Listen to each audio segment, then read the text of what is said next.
하루 종일 그냥 원피스 얘기만 하고 싶은 날이 종종 오는데 오늘이 바로 그날입니다. 제가 저번에도 원피스 영상을 만들었었는데 저번 영상에서는 제가 불화 작가로서 원피스에 숨겨져 있는 미술사적인 그런 불교적인 단서를 찾아가지고 그걸 통해서 향후 스토리를 유출을 해보는 그런 시간을 가졌었는데요. 그때까지만 해도 제가 사실은 와누쿠니 편을 다 안 본 상태였어요. 그때는 찰롯 링링 빅맘 해적단 편까지는 본 상태였어가지고 조금 미흡했는데 지금은 제가 와노쿠니 편 다 봤습니다. 심지어 에그헤드 편까지 다 본 상태라서 더 깊은 말을 할 수 있지 않을까. 오늘 역사 덕후로서 조금 얘기해보는 시간을 가져보고 싶어요. 그래서 확실히 와노쿠니 편에 대해서 언급을 하기가 조금 무서웠던 것도 있어요. 외색이 진짜 짙잖아요. 뭐 제 채널이니까 소신 발언하자면은 와노쿠니 편은 작가로서 봤을 때 이 편 자체로 대작이라는 생각이 들었습니다. 그리고 이건 진짜로 일본인만이 할 수 있는 그런 종류의 예술이 아닌가 싶어서 전 사실 지금까지 원피스 회차 중에 제일 좋았어요. 외색이 너무 짙다 보니까 그게 좀 꼴보기 싫을 수는 있는데 형식적으로 봤을 때는 진짜 깔 수 없는 아름다움이 있는 회차가 아니었나 싶습니다. 그 이야기 전개도 일본의 뭐 장르로 분류를 해가지고 뭐 흘러가잖아요. 그 끌고 가는 힘 자체도 대단했습니다. 그래서 그 원피스 와노쿠니 편을 보신 분들은 다들 언뜻언뜻 느끼셨겠지만 와노쿠니 편은 일본이 개항하는 그 근대 역사랑 흐름이 똑같아요. 그래서 이 편이 일본이 개항을 해서 메이지 유신을 겪고 근대화하는 그 과정의 역사를 야매로 그냥 싹 훑는 느낌이라서 여러분들이 한국인으로서 이걸 보면서 가슴속에서 어떤 감정을 느끼셨다라고 한다면은 그거 맞습니다. 괜히 좀 말할 껄끄러운데 간단히 요약을 하자면은 이 원피스 안에서 와노쿠니라는 일본 컨셉 국가가 있어요. 근데 이 국가는 역사적으로 쇄국을 했습니다. 그냥 바다를 막아버렸다는 거죠. 그러다가 사황이라는 정말 강력한 녀석, 강력한 해적 카이도 일당한테 지배를 당해요. 이 과정에서 왕권이 침탈을 당하고 억울하게 나라의 주권이 외세로 흘러가는데 그 기울어진 왕권의 적자가 알고 보니까 드레스로자에서부터 괜히 막 낑겨있던 모모노스케. 알고 보니까 이 모모노스케가 사무라이의 아들이 아니고 다이묘의 아들이었다. 그래서 루피가 억울하게 주권을 빼앗긴 와노쿠니를 구하기 위해서 와노쿠니를 점거하고 있는 사황 카이도를 물리치고 와노쿠니의 적자인 모모노스케가 결국 와노쿠니를 계승하게 되는 그런 이야기입니다. 그래서 뭐 기본적으로 원피스를 여기까지 보셨다라는 거는 다른 일본 컨텐츠를 즐기시는 분이라는 것이기 때문에 구체적으로 이거 보면서 이거 좀 그런 거 아니야? 이렇게 막 직접적으로 말을 뱉지 못할 뿐이지 다들 일본 역사를 겉핥기식으로는 어디서 들어서 아실 거거든요. 와노쿠니에서 세국 정책하고 막부랑 다이묘랑 막 옥신각신 하는 거 다 일본 실제 역사서에 있는 내용에 대한 비유입니다.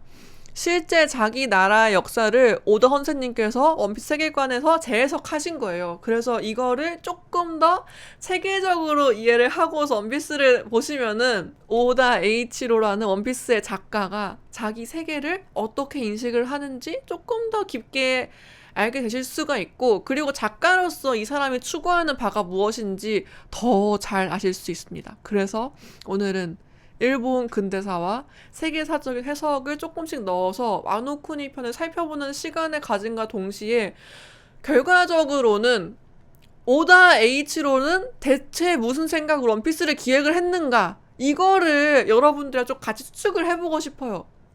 머리를 합쳐가지고 작가의 의도를 같이 생각을 해보면은 결국에 원피스란 무엇인가까지도 나올 수 있지 않을까요? 그래서 일단 제일 먼저 하고 싶은 얘기는 저번에도 얘기를 했었지만 원피스는 그냥 만화가 아닙니다. 세계의 역사와 문화와 종교가 다 섞여 있는 그런 이야기입니다. 그게 배경에서 이미지나 캐릭터의 인종으로 나타나는 것도 있지만 스토리에도 분명히 영향을 주는 그런 만화란 말이죠. 작가님께서 기본적으로 역사적인 소양이 깊으신 사람이고, 그리고 뭐 지금은 두말 할 것도 없이 주인공 루피가 거의 신으로 인식이 되는 게 거의 확실한 시점이기 때문에 원피스 스토리 전개가 저자가 자기만의 문명과 신화를 건설하는 행위라는 것 자체에는 여러분 모두 이견이 없을 거라고 생각을 하십니다. 원피스가 뭐 정말 정말 훌륭한 만화이기는 하지만 오다 에이치로라는 천재에 의해서 그냥 하늘에서 뚝 떨어진 그런 세상에 아주 없는 이야기는 아니잖아요. 세상에서 그런 아무런 레퍼런스 없는 창작을 할 수 있는 인물은 제 생각에 정말 하느님 말고는 없다고 봅니다. 그러니까 원피스 얘기를 진짜 진지하게 하시려면 여기서 얘기가 출발을 해야 돼요. 그래서 원피스는 이제 결말로 가면은 신이 어떻게 만들어지고 신이 어떻게 이동을 하고 인간에게 어떻게 영향을 주고 나아가서는 어떻게 기록이 되는지까지를 담는 그런 이야기가 될 것입니다. 제가 부르기 나올 때마다 흐름 끊겨가지고 진짜 싫어하는데 아마 작가님께서 이런 거 하려고 부르고 넣으신 거겠죠. 그리고 D의 의지라는 게 있잖아요. 이것도 어떤 계승적인 맥락으로 넣으신 것 같아요. 그러니까 어떤 종교랑 정신성이 그 안에 내재가 되어 있는 전통 같은 것들은 계승이라는 게 되게 중요하거든요. 아마 작가님께서 미술사 공부를 엄청 열심히 하신 분이시다 보니까 역사가 이어지는 과정들을 보고서 아마 이런 아이디어를 떠올리지 않았을까 싶습니다. 그래서 원피스를 크게 이제 보자면은 전반적인 컨셉은 대항해 시대 유럽입니다. 근데 보면은 에피소드나 나오는 캐릭터들을 보면은 남미 아마존 컨셉도 있고 페르시아 문명 컨셉도 있고 이집트 컨셉도 있고 되게 다양합니다.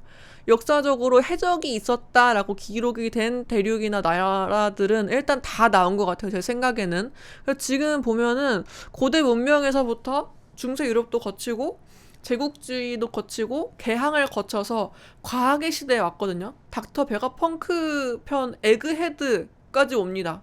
그래서 제가 봤을 때는 저는 배운 게 이거니까 어느 정도 인류사의 시대 순으로 순서에 맞춰가지고 이야기가 흘러가니까 저는 보면서 이게 원피스가 에그헤드에서 뭔가 결판이 나겠다. 뭐 사실 근데 보면 에그헤드 편 보면은 또 엄청 또 깊진 않거든요. 그래서 여기서 결판 나기 좀 아쉬운데 이제 우주로 가는 건가? 에넬이 우주에 있으니까 우주로 가나 싶었는데 근데 또 제 예상이랑 다르게 지금은 또 옛날 북유럽 신화 컨셉으로 돌아가가지고 엘바프 거인편이 나오더라고요. 네, 솔직하게 여기는 제 전공이 아니라서 잘 모르겠습니다. 여기는 제가 해석을 못할 것 같아요. 어쨌든 제가 하고 싶은 말은 와노쿠니는 원피스를 이해하는데 제일 중요한 에피소드 중에 하나이고 여기서 제일 중요하게 봐야 하는 거는 오다 에이치로 작가님이 개항이라는 사건을 인류사의 전체적인 역사 흐름 속에서도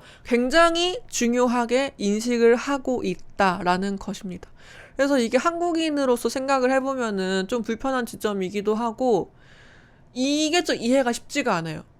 그러니까 우리는 일본에 의해서 굉장히 폭력적으로 개항을 했잖아요. 근데 제가 봤을 때는 일본은 한국인 입장에서는 우리나라만큼 그렇게 막 폭력적으로 개항을 한 나라는 아니라고 생각을 하거든요. 근데 일본 사람들은 보면은 본인들의 그런 개항을 가지고 이런 대서사시를 쓰는 게 한두 개가 아니에요.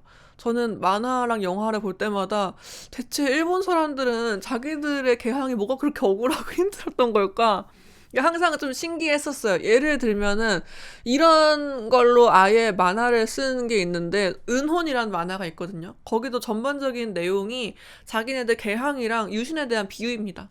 여기서는 일본의 혼을 가진 사무라이들이 지구에 쳐들어온 외계인들이랑 맞서 싸우는 걸로 진짜 별의별 호들갑을 다 떨어요. 저도 이거 다 보기는 봤는데 그렇게 막 정이 가는 만화는 아닌 것 같아요. 제가 명언충들 진짜 극혐하거든요. 여기는 그냥 온갖 명언들 다 나오는데 어쨌든 제가 일본에서 교육을 받아본 적이 없잖아요. 제가 한국인이라서 이해를 잘 못하는 것 같기도 하고 그런데 뭐 독자 입장에서 이신점신 하자면은 일본의 입장에서는 자기네들 개항이 되게 상처가 되고 고통스러운 일이었구나라고 일단 받아들이는 게 순서가 아닐까 싶습니다.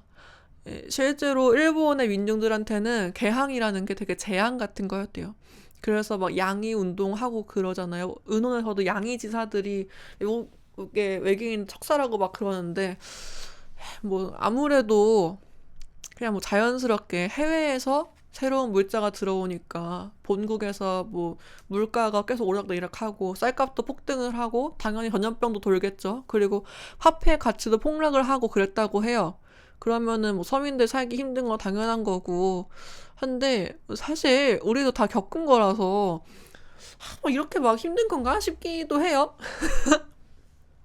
어쨌든 원피스는 기본적인 컨셉이 대항해 시대잖아요. 드디어 이 와노쿠니 편에서 이 개항해 시대랑 대항해 시대가 어느 정도 아다리가 맞아가는 걸 보고 있으면은 좀 자연스럽게 이래서 오다 선생님께서 대항해 시대를 배경으로 이야기를 만들었구나 싶은 감상이 생깁니다. 그러니까 이 사람이 진짜로 그냥 20세기에 교육을 받고 공부를 한 일본 사람이라는 게 이 파트에 좀 많이 와닿는 것 같아요. 우리가 보면은 역사적으로 대항해 시대라는 게 되게 낭만적이고 멋진 시대 같고 이 거친 바다를 건너서 떠나는 인류의 도전과 모험 그런 인상이 있잖아요. 근데 냉정하게 지금 현실적으로 역사적인 연표를 좀 한번 떠올려 보면은 대항해 시대 다음에 오는 게 뭡니까? 제국의 시대입니다. 식민지 시대가 이 이후에 옵니다. 작가님께서 인터뷰도 하셨잖아요. 내가 원피스 구성 초반부터 제일 그리고 싶었던 에피소드는 이 와노쿠니 이야기였다 라는 말씀이 저는 이 편을 보고서 되게 많은 의문이 풀렸어요.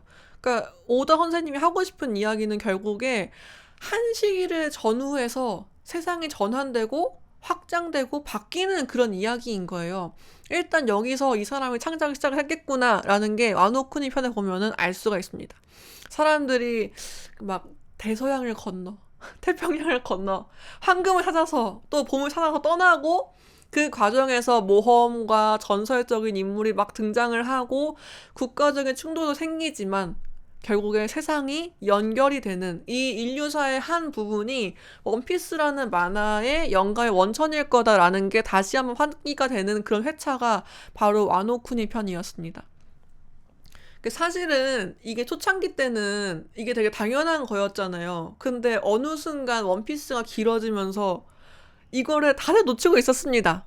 잠시 헤맸던 이 길을 이제야 다시 돌아왔다 뭐 싶은 회차였던 것 같아요. 원피스 편집자님도 그래서 인터뷰에서 원피스 결말이 곧 옵니다. 1편부터 그래서 같이 가면 참 좋겠지만 읽을 시간이 없다면 와노쿠니 편부터 읽어라 라고 하시더라고요. 그래서 저도 보면은 와노쿠니 편이 확실히 작가의 사고방식이나 작가가 가지는 세계에 대한 인식이 강렬하게 들어있어서 이런 말씀을 하신 것 같아요. 아까도 말했지만 원피스를 제가 처음으로 봤었던 그 나이랑 시기 같은 거 다 빼놓고 그냥 순수 재미만으로 봤을 때 저는 솔직하게 와노쿠니가 제일 재밌었어요. 그리고 그 다음은 에그헤드. 좀 조심스럽지만 이게 왜 좋았고 왜 작가의 의도가 와닿는다라고 느꼈냐면은 사실은 원피스 세계관이 이렇게까지 잔인한 세계관이 아니었어요.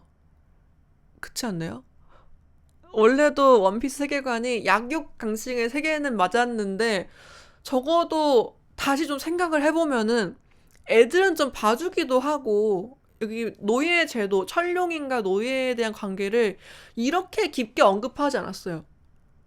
그냥 세상에 이렇게 못된 악당들이 있다. 이 극악무도한 녀석들이 파헤치는 힘든 세상이고 근데 얘네들 루피가 혼내주고 약자들을 루피가 구해준다. 이 정도로 약자와 강자의 관계가 흘러갔었는데 와노쿠니에서부터는 톤이 좀 바뀌어요. 여기서는 그냥 애들이라고 안 봐주고 실제로 어린 아이가 고문을 당하는 장면이 나오거든요. 뭐 루피가 나중에 얘 구해주기는 하는데 실제로 얘가 고문을 당하는 장면이 나와요. 저는 이거 보고서 이거 원피스가 이런 만화가 아니었는데 하고서 깜짝 놀랐거든요. 여기에 그 타마라고 여기 나오네. 이 타마라고 볼따구 해서 이렇게 뭐 찹쌀떡이 나오는 여자애가 있는데 이거를 먹이면은 동물들이 말을 잘 듣는 그런 초능력이 있는 애기예요. 그래서 악당들이 이 능력을 사용을 하려고 이 어린 여자를 붙잡아가지고 이 벤치로 그냥 볼을 뜯어가는 장면까지 그대로 나오거든요. 그리고 이 다음에 에그헤드 편으로 가면은 또 최강 노예 쿠마의 과거까지 나오잖아요. 여기는 진짜 눈물 없이 볼 수 없을 정도로 잔인합니다. 어느 날 갑자기 그 재수없게 노예상한테 팔려가지고 니 오늘부터 노예야 하면은 여기서 그냥 팔려 다니다가 그냥 어쩌다가 죽어버리고 운 좋으면 그냥 하루하루 살아가고 뭐 그런 비참한 노예의 삶을 작가님이 되게 오랫동안 공을 들여서 묘사를 하세요. 그래서 옛날에 원피스를 떠올려보면은 좀 가물가물하기는 하지만 그때도 막 세계의 불합리를 막 언급을 하시기는 하는데 이 정도까지 자세하지 않았거든요. 막 어린애 볼따고 이거 막 이 정도까지는 아니거든요. 그래서 약자에 대한 묘사 자체는 그냥 단순히 물리적으로 약한 약자로 삼고 그거를 루피나 착한 놈들이 구해주는 걸 되게 중요하게 묘사를 했었거든요. 이전에는. 근데 와노 쿠니 편부터는 본격적으로 약자들이 세계의 구조에 의한 피해자로 묘사가 되고 그 구조를 실제로 과거 대항해 시대에서 제국주의 시대에 있었던 그런 구조로 따옵니다. 그래서 보면은 사실 이게 제가 뭐 너무 과하다고 호들갑 떨기는 했지만 뭐 원래 세상이 험하잖아요. 그 당시에 노예나 어린 여자아이들 겪었을 법한 사건들입니다. 이런 묘사 방식이 일단 기존의 굉장히 소년 만화적인 원피스의 톤이랑은 확연히 다르고 되게 실제적으로 변해요. 대체 왜 갑자기 원피스 주제에 대표 소년 만화의 원피스 주제에 이게 왜 히스토리에처럼 이렇게 된 거야 하면서 의아하지 않나요? 보면서 너무 의아했어요. 그리고 솔직히 처음에는 거부감이 들었어요. 저는 현실에 도피를 하고 싶어가지고 원피스를 보는 사람인데 되게 현실적인 실질적인 약자의 고통이잖아요. 내가 이런 거 보려면은 노예 12년 같은 그 영화를 보지 왜 원피스를 봐? 나 원피스 안 봐! 이랬던 시기도 잠시 쿠마편에서 있었습니다. 근데 또 혼자 시간을 갖고 지나고 보니까 그러니까 이제 작가님께서 마냥 소년들의 꿈과 모험의 이야기를 하는 단계에서 벗어나가지고 뭔가 실제적이고 손에 잡히는 그런 이야기로 원피스가 전환이 되는구나 싶더라고요. 전반적인 톤앤 매너가 이제는 정말 역사적이고 실제적이게 되는 거죠. 그래서 제 생각에는 결말이 생각보다 막 엄청나게 소년만화적일 것 같지가 않고 이래서 원피스 결말이 되게 실제적이고 구체적인 사건들로 흘러가겠구나 싶어요. 와노쿠니 편부터는 그런 메시지가 있습니다. 그래서 지금 돌아가는 거 보면은 갑자기 그냥 뿅 꿈이었습니다. 막 아, 그러니까 샤라랄랄라 이렇게 우리 모두 그냥 안녕 하고서 다시 지금 돌아가는 그런 작법적인 흐름은 확실하게 아니라고 봅니다. 그래서 와노쿠니 편에 대해서 이제 본격적으로 얘기를 하자면은 외색이 진짜 강하죠. 엄청난 니폰삘입니다. 그래서 안 보겠다는 사람도 제 주변에 되게 많더라고요. 뭐 기본적으로 와노쿠니 편의 배경은 에도입니다. 왜 에도냐 하면은 일본 역사에서 유독 에도 시대 때 우리가 일본 하면 떠올리는 그런 문화들이 발전을 해요. 게이샤 문화나 스모, 사무라이 문화 같은 게 이때 엄청나게 발전을 합니다. 우리나라도 옛날에 초등학생 때 역사 시간 때 배웠던 거 생각을 해보면은 조선 중기로 가면은 이양법이 실시가 돼서 경제적으로 풍요로워져서 양반 문화뿐만 아니라 중인 문화가 발전을 했다. 이런 거 배우잖아요. 일본도 그래요. 이 시기에 우리가 알고 있는 굉장히 상징적인 일본의 문화가 엄청나게 발전을 합니다. 근데 이 시기에 일본은 뭘 했냐? 쇄국을 했어요. 나라를 꽁꽁 막습니다. 중앙에서 대지마라고 인공 섬을 하나 지어가지고 거기서 딱 네덜란드 상인이랑만 교류를 하고서 나머지는 전부 다 그냥 쇄국이었습니다. 그래서 이 구조부터가 일단은 와노쿠니가 갖고 있는 구조와 동일하죠. 이 와노쿠니 에피소드에서는 오다 선생님이 그래 내가 여기서는 일본 문화의 정수를 보여주겠어 라고 갖고 온 장치들이 굉장히 많아요. 이야기 구성 자체가 일본의 극이 진행되는 방식이잖아요. 그래서 인물들도 당연히 실제 일본사에 등장하는 인물이랑 사건에서 많이 따왔습니다. 근데 되게 많은데 그 아카자야의 그 남자들? 거기에 그 파란머리 걔도 뭐 실제로 있는 인물이더라고요. 며칠 전에 책 읽어보니까. 근데 뭐 대표적으로 뭐 코즈키 오뎅에 한해서 얘기를 하자면은 그 사카모토 료마라고 들어보셨나요? 제 생각에 모른다고 하셔도 여기까지 들은 분이면은 제대로 알지를 못하는 거지, 한 번쯤은 애니든 영화든에서 보신 적 있을 겁니다. 왜냐하면 이 사람이 일본인들이 제일 좋아하는 인물 중에 한 명이거든요. 이 사람의 죽음이 바로 코즈키 오뎅의 죽음의 모티프입니다. 그래서 이 오뎅이라는 와노쿠니에서 추앙을 할 만한 영웅이 있으니까 여기에 일본인들이 가장 좋아하는 인물의 성격을 씌워요. 이 료마라는 사람이 일본인들한테 새 시대를 열다가 죽은 비극의 영웅, 뭐 그런 이미지가 있대요. 비극적인 죽음, 일본인들이 참 좋아하기도 하잖아요. 이 사람이 뭘 했냐 하면은 개화와 개항의 큰 꿈을 안고 에도에 올라온 한 하급 사무라이입니다. 당시의 역사를 하자면은 좀 지루한 얘기인데, 일본에서 에도 막부를 쓰러뜨릴 만한 힘을 가진 번이 두 개가 있었어요. 근데 이 두 번 사이가 진짜 안 좋았어요. 그래서 뭐 한쪽이 다른 쪽을 막부랑 같이 연합을 해가지고 박살낸 적도 있다라고 하는 거 보면은 대충 뭐 신라는 백제 같은 거 아닐까라고 생각을 하시면 될 것 같습니다. 뭐 근거는 없지만. 근데 이 상태에서 뜨거운 가슴을 가진 남자 사무라이 료마가 혼자서 이 두 번의 화해를 시켜요.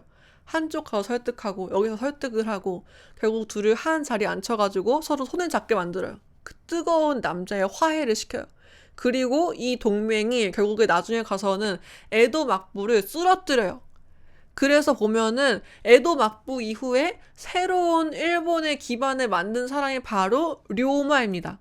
근데 이 사람이 메이지 유신 한 달 앞두고 암살당해요. 누가 죽였는지는 아직까지도 밝혀지지 않았지만 료마가 자기가 꿈꾼 세상을 앞두고 죽어요. 근데 오뎅은 코즈키 가문 적자고 다이묘 아들이잖아요. 근데 료마는 하급 사무라이입니다. 그래서 보면은 너무 오뎅은 료마 아니야? 이거 료마에서 따온 거 아니야? 이 느낌을 내면은 작품이랑 캐릭터가 재미가 없잖아요. 그래서 당시에 고귀한 신분이었지만 개혁의 의지가 있었던 그 급진적인 사람들도 분명 있었단 말이죠. 그래서 오뎅은 보면은 료마랑 당시 개혁파 다이묘들 합쳐놓은 캐릭터예요. 이런 게 되게 작가로서 영리한 캐릭터 빌딩이거든요.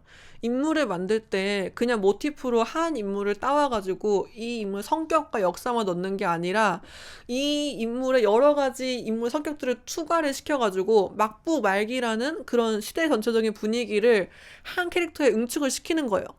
그래서 오뎅 한 명의 캐릭터랑 오뎅의 죽음을 보면은 료마의 어떤 비극적인 죽음도 보이고 시대를 앞서간 그런 개혁파들의 성격도 볼 수가 있는 거죠. 그리고 또 이것도 여담이지만은 그 이토 히로부미라는 사람이 있지 않습니까? 이 사람도 막부 말기에 해외에 막 유학을 보내요. 그래서 해외에서 이것저것 많이 보고 배워가지고 뭐 유학을 한 인물들이 있는데 그 중에 한 명이 이토 히로부미입니다. 실제로 그런 사람들이 일본을 개항을 시키고 발전을 시키거든요. 뭐 이것까지 있는지 모르겠습니다만 뭐 그런 느낌도 나더라고요. 막부 말기에 유학생들. 예, 뭐 료마 같은 사람들이 깐 그런 판 위에서 에도 막부가 무너지고 새 정부가 들어섰는데 이게 바로 메이지 유신입니다. 근데 이 새 정부는 우리는 새로운 정부가 아니고 그냥 원래 천황이 다스렸던 거를 막부가 빼앗아 갔던 거야. 우리는 그냥 그거 되찾은 거야 라고 말을 합니다. 왕정복고라고 하죠. 왕실을 우리가 새로 만든 게 아니라 되찾은 거야 라고 말을 합니다. 약간 묘하죠.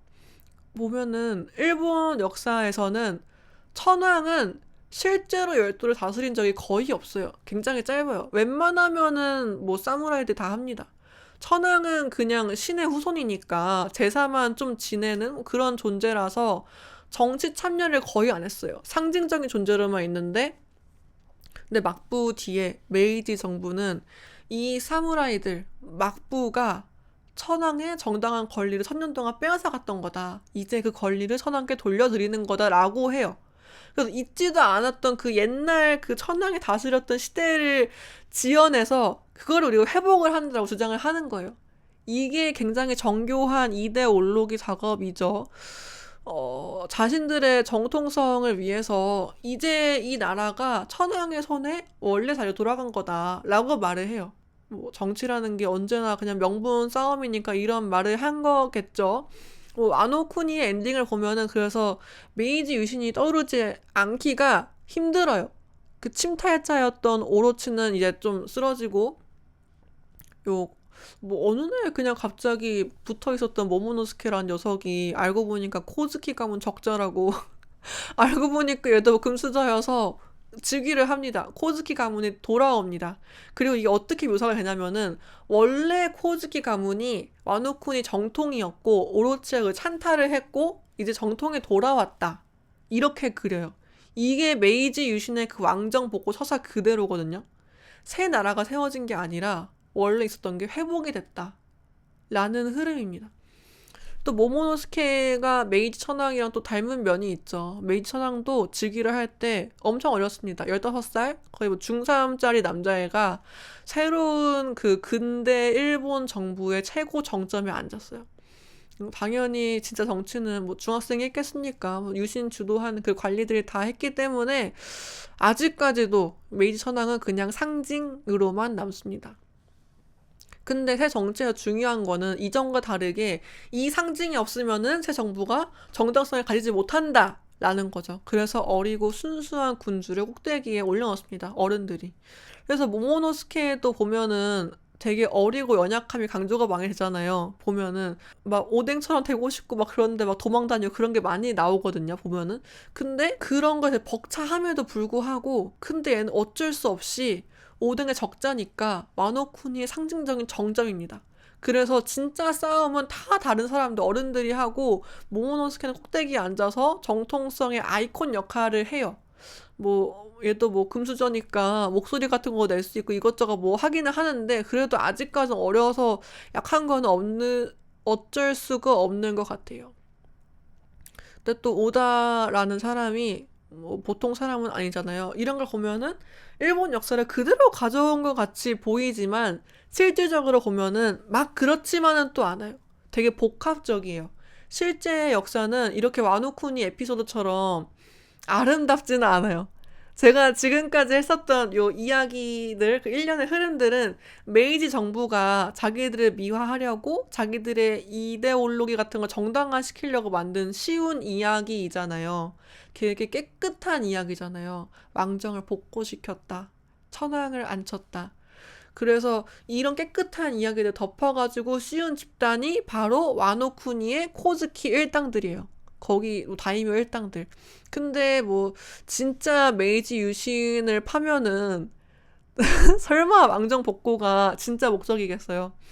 그런 명분이 타당한 아름다운 일들은 제가 알기로는 일본사에 거의 없습니다. 메이지 유신은 되게 평범한 쿠데타였습니다. 이거 한다고 사람들 억울하게 많이 죽었고 또 뭐 세국을 표방을 했지만 외세랑 뒷거래도 엄청 많이 했어요. 그래서 유신의 그 주역 중에 한 명은 나중에 자기가 만든 이 정부한테 환멸을 느낀 거예요. 그래서 반란을 또 일으켰다가 자결도 하고 예, 메이지 유신은 그냥 평범한 그런 쿠데타입니다. 평범한 뭐 근대의 뭐 혼란이라고 할 수 있겠죠. 그래서 오다 선생님은 이 메이지 유신에서 이런 지저분한 이야기 싹 다 빼놓고 깨끗한 그런 영웅 서사만 코즈키 가문에 넣어놨어요. 그런 아름다운 이야기. 우리가 꿈꾸는 이야기. 그래서 코즈키 가문은 굉장히 뭐 순수 혈통이고 왕정 복고를 자신의 힘으로 했고 아카자야 아홉 남자는 굉장히 충성스러운 신복들이고 모모노스케는 우리가 섬겨야 할 그런 적통의 뭐 그런 것이고 나중에 큰일 할 만한 금수저 녀석입니다. 그래서 일부러 이 사람들이 유신을 위해 썼던 외세와의 그런 어두운 거래 같은 부분은 다 지워버렸어요. 유신의 그런 지저분한 부분들이나 어두운 부분들, 그 과정이랑 결과에 있는 폭력적인 부분들은 그럼 이거 완전히 무시할 수는 없거든요. 이거 보는 사람은 다 일본사를 아는 사람들이잖아요. 이거를 그래서 어디다가 놓느냐. 카이도라는 녀석이 딱 좋아요. 그래서 카이도라는 외세의 그런 악당을 설정을 해가지고 카이도한테 그 나쁜 결과들, 과정들 다 몰아넣습니다. 이게 메이지 정부가 유신이 끝나고 제일 먼저 한 게 일본의 근대화, 일본의 급속 산업화거든요. 얘는 근대 정부니까. 그래서 서양의 제국주의 국가들 따라잡겠다라고 하면서 미친 듯이 공장을 짓고 광산도 파고 우리나라에 그랬던 것처럼 철도도 깔고 다 합니다. 그래서 근대화가 되긴 되는데 그러다가 광독 사건이라고 메이지 시대에 어떤 한 거대 광산에서 중금속이 막 흘러나왔대요. 그게 흘러서 강물로 가고 그거를 다 오염을 시켜서 그 강물이 흐르는 하류 마을 사람들이 많이 죽고 거기서 나온 농작물들도 다 망했대요. 그래서 이 농민들이 몸도 다 상해가지고 도쿄로 가서 시위를 했는데 정부가 이거를 군대를 시켜서 막았대요. 말이 됩니까? 산업화가 우선이고 그렇기 때문에 너네들 몇 명 죽는 거 어쩔 수 없다. 이런 스탠스를 취했다라고 합니다. 사실 뭐 나루토도 사실 이런 얘기잖아요. 신의 힘으로 받은 그런 권력이 사람들을 얼마나 피폐하게 하는가. 눈깔 싸움으로 가는 이유가 사실 이거죠. 작가들 이런 얘기를 좀 좋아하는 것 같아요. 예, 넘어가자면 이게 딱 그 카이도가 와노쿤이 와서 타는 일이잖아요. 인공 아쿠마노미, 인공 악마 열매를 만드는 공장을 와노쿤이 막 세워서 군수 물자를 만드는데 이게 오염이 되게 심해서 와노쿠니 백성들은 물도 제대로 못 먹고 음식도 못 먹습니다. 그래서 이때 있었던 그런 나쁜 역사적인 사건들은 다 카이도 일당한테 몰아넣는 그런 방식으로 일단 이 와노쿠니 편의 배경이 되는 메이지 시대 전후에 있었던 사건들의 선과 악을 양분을 시켜서 스토리를 전개를 시킵니다. 그래서 보고 있으면 조금 열받는 게 착한 거는 다 루피랑 루피 친구들, 와노쿠의 적자들이 하고 나쁜 것들은 다 외세의 것들, 카이도 편에 몰아넣는 식으로 당시의 선과 악을 이렇게 설정을 해놔요. 근데 또 제가 와노쿠니 편에 보면서 악당들의 그런 패션이나 이미지가 있잖아요. 제일 좀 인상이 깊었던 게 여기 편의 악당들이 되게 특이하게 정체성의 혼란을 겪고 있거든요. 특히 성 정체성. 대표적으로 카이도의 딸 야마모토는 야마모토가 아니라 야마토군요. 요 야마토는 여자예요. 가슴이 엄청 크잖아요. 스스로 남자라고 여기고 자기를 또 코즈키 오뎅이라고 여겨요. 그래서 모모노스케를 보호해주거든요. 그리고 또 여기 또 퀸이라는 악당이 있는데 딱 봐도 남자거든요. 퀸이라는 적이 있는데 딱 봐도 남자인데 이름은 퀸이에요. 그리고 카이도도 생각을 해보면은 생과 사 사이에서 갈피를 못 잡는 녀석이에요. 그래서 이걸 보면서 작가 자신도 갈피를 잡을 수 없는 상황 속에서 정체성의 혼동을 의미를 하는 건지 이 부분이 사실 내가 아는 오다 H로 작가님이라면은 이게 되게 의미가 있는 것 같은데 이 부분은 제가 어떻게 해석을 해야 될지 저는 잘 모르겠습니다. 그래서 일본에서 나고 자라신 분들이나 일본에서 뭐 배우신 분들이 있으시다면 더 첨언해 주시면은 뭐 감사하겠고요. 앞으로 원피스 영상 몇 개 더 끓여와 보도록 하겠습니다. 네, 이 정도 얘기했으면 원 없다 싶네요. 오늘도 시청해 주셔서 감사합니다. 안녕.